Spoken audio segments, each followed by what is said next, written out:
অবশেষে স্বস্তি ফিরেছে দেশের নারী ফুটবলে।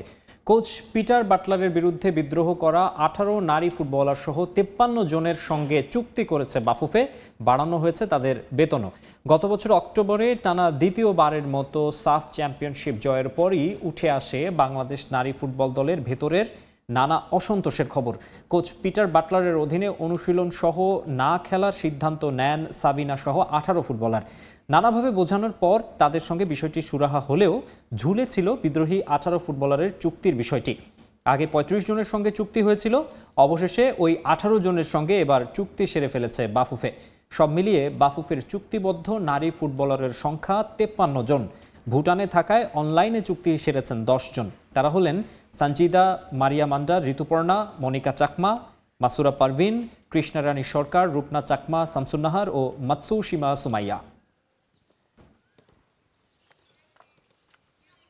সিনিয়র বাকি ছিল 18 জন, তাদের সাথে চুক্তি অলরেডি হয়ে গেছে।